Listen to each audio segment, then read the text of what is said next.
Olá pessoal, graça e paz, tudo bem? Pastor Edu com vocês mais uma vez aqui.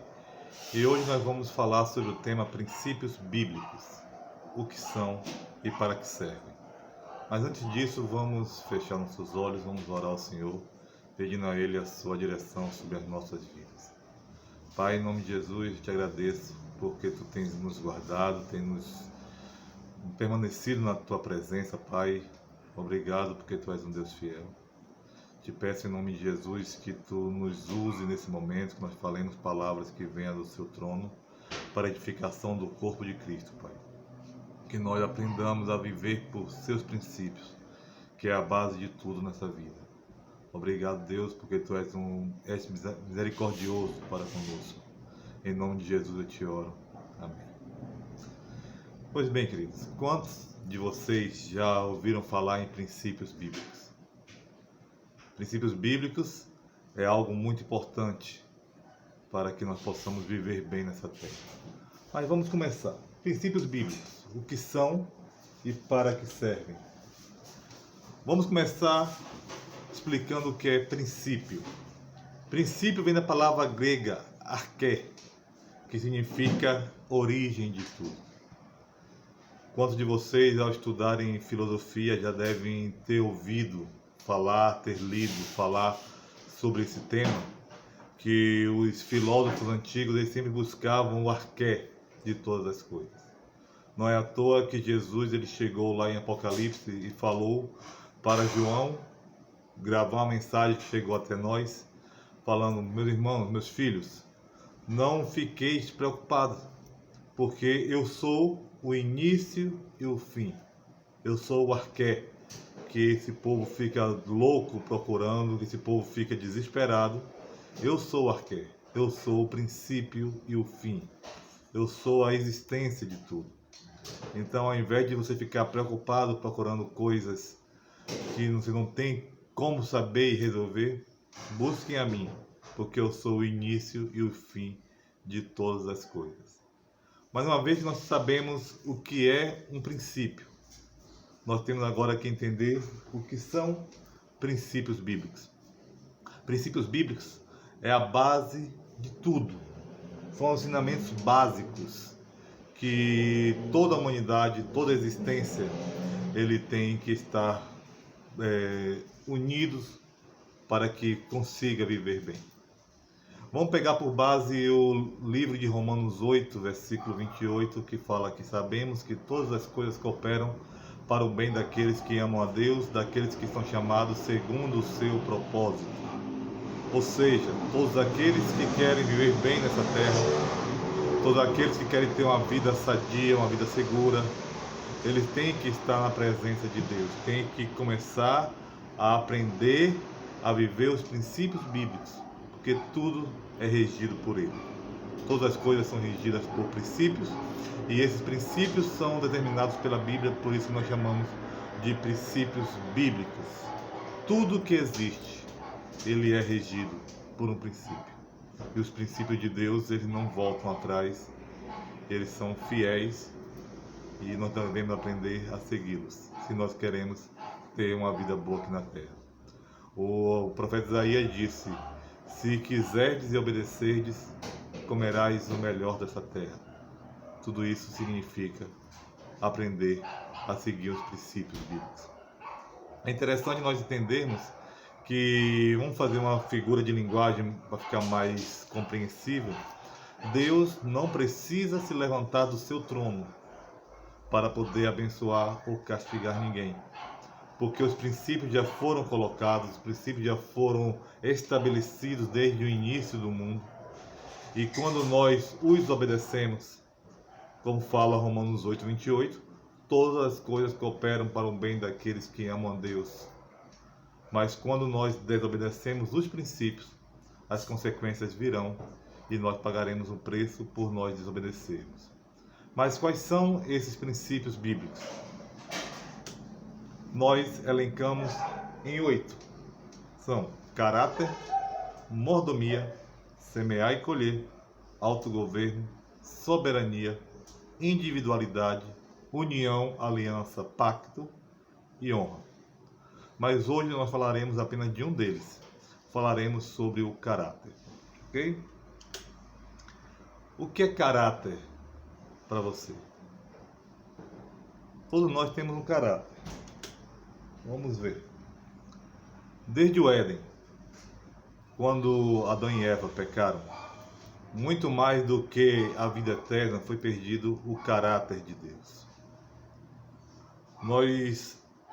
A humanidade, o ser humano, antes do pecado, nós tínhamos a plenitude do Espírito Santo na nossa vida. Observem que a palavra de Deus fala lá em Gênesis 1:26. Também disse Deus, façamos o homem à nossa imagem, conforme a nossa semelhança. Naturalmente que não está falando do aspecto físico, porque Deus ele é Espírito, se é Espírito ele não tem forma. Então, é algum outro critério que nós fomos feitos à imagem e semelhança de Deus. Essa imagem e semelhança significa os atributos, as qualidades. Nós podemos decidir, pensar assim como Deus.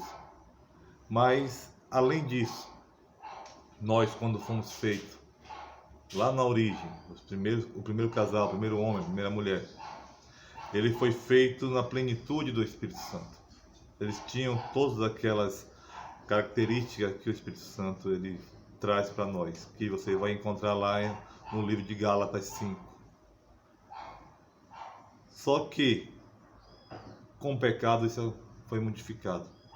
Percebam que em Gênesis 5, versículo 3, está escrito: também viveu Adão 130 anos e gerou um filho à sua imagem, conforme a sua semelhança, e lhe pôs o nome de Sete. Ou seja, antes do pecado nós éramos feitos à imagem e semelhança de Deus. Após o pecado, nós fomos feitos à imagem e semelhança do homem pecador. O caráter divino nós perdemos após o pecado. Isso é algo muito sério, é muito mais grave do que a salvação, porque a salvação nós conquistamos isso gratuitamente através de Jesus Cristo, porque ele já pagou o preço por nós. Todo aquele, está lá em Romanos 10:13, todo aquele que professar, que proclamar que Jesus Cristo é o Filho de Deus e crer verdadeiramente isso no seu coração, ele será salvo. Logo, para sermos salvos, basta nós crermos e proclamarmos a nossa fé em Cristo Jesus. Mas o caráter é algo que vai ser trabalhado dia a dia. É algo que tem que ser conquistado. Todos nós temos um caráter que pode ser bom ou pode ser mau. Então não existe alguém sem caráter. Existe um mau caráter e um bom caráter. A pergunta para a nossa reflexão é: qual o nosso caráter? Qual é o seu caráter? Você que hoje está me ouvindo, qual é o seu caráter? A busca por recuperar esse caráter é processual e diária. Porque nós, devido ao pecado original, o nosso caráter ele normalmente tornou-se um mau caráter. E nós temos que buscar modificá-lo dia após dia. Nós vemos isso primeiro Hebreus 12:14, que fala: segui a paz com todos e a santificação, sem a qual ninguém verá o Senhor. Aqui algumas pessoas entendem como se fosse um critério de salvação, que santificação fosse critério de salvação, mas eu não entendo assim. Para mim, santificação ele é um processo diário. O nosso caráter ele vai ser transformado através dessa santificação. Mas quando o autor de Hebreus fala que sem ele nós não veremos ao Senhor, significa que se o nosso caráter ele não for transformado, se nós não nos santificarmos diariamente, nós não conseguiremos ver Deus na nossa vida e nem as pessoas conseguirão ver Deus em nós.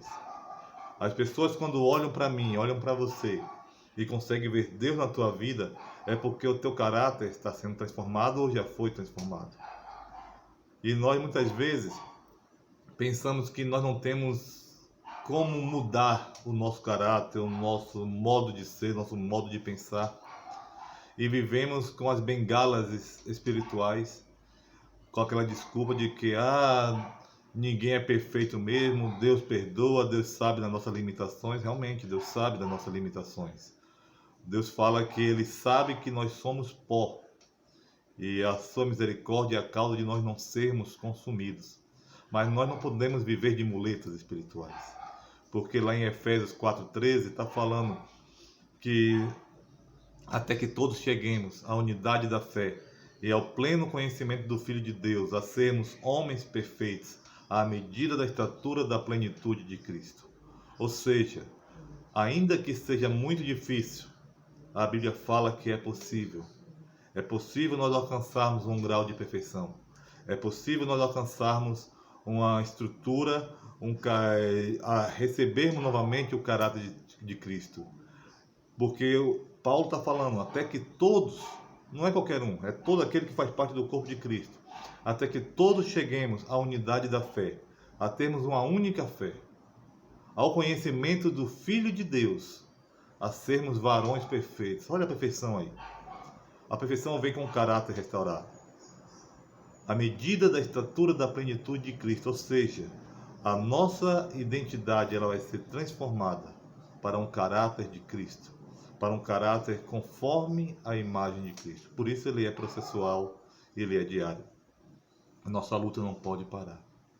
E o nosso mau caráter, o mau caráter do ser humano, ele reflete os frutos da carne.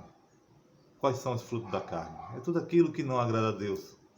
O fruto da carne, ele vai ser falta de amor, falta de respeito, falta de temor a Deus, são orgias, são adultérios, glutonarias, roubo, mentira. Tudo aquilo que o fruto da carne, que você encontra lá em Gálatas 5, de 16 a 21. Ele reflete um mau caráter. O caráter do homem que foi manchado, danificado após o pecado. Esse caráter, ele não agrada a Deus. Por isso que nós temos que modificá-lo. O caráter pode ser modificado. O Espírito Santo de Deus, ele, quando entra em nós, ele limpa a nossa alma e muda o nosso caráter. O fruto da carne ele tem que ser abolido da vida daquele que serve a Deus, para passarmos a servi-lo apenas com o fruto do Espírito. E o fruto do Espírito é a característica de um bom caráter. A pessoa que se deixa dominar pelo Espírito Santo de Deus, o seu caráter ele é transformado. O seu caráter ele é modificado. E somos novas criaturas em Cristo Jesus. Um bom caráter, ele demonstra aquilo que Deus faz em nossa vida. E tem uma promessa do Senhor que é maravilhosa para nós. Você vai encontrar lá no livro de Colossenses 1, versículo 27. Cristo em nós é a esperança da glória. Então Deus ele tem a esperança de que a glória dele vai ser manifesta e utiliza a igreja de Cristo, o seu corpo. Nós somos instrumentos de Deus para que a glória do Senhor seja manifestada.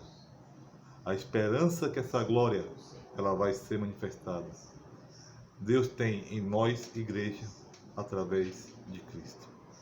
Por isso, meu irmão, minha irmã, você que me ouve, eu te oriento a andar conforme os princípios bíblicos.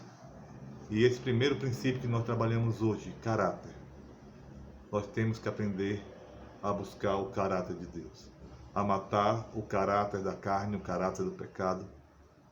Deixemos de ser mau caráter e passemos a ser bons caráter, porque nós representamos o reino de Deus aqui na terra. E as pessoas, quando olharem para mim e para você, têm que ver Deus em nossa vida. As consequências de nós não termos um bom caráter, ela é conhecida de todos. Todo aquele que é um mau caráter não é uma pessoa respeitada, não é uma pessoa querida e, acima de tudo, não é uma pessoa que agrada a Deus. Por isso, meu irmão, minha irmã, você que foi chamado para servir a Cristo, busque nele um caráter divino.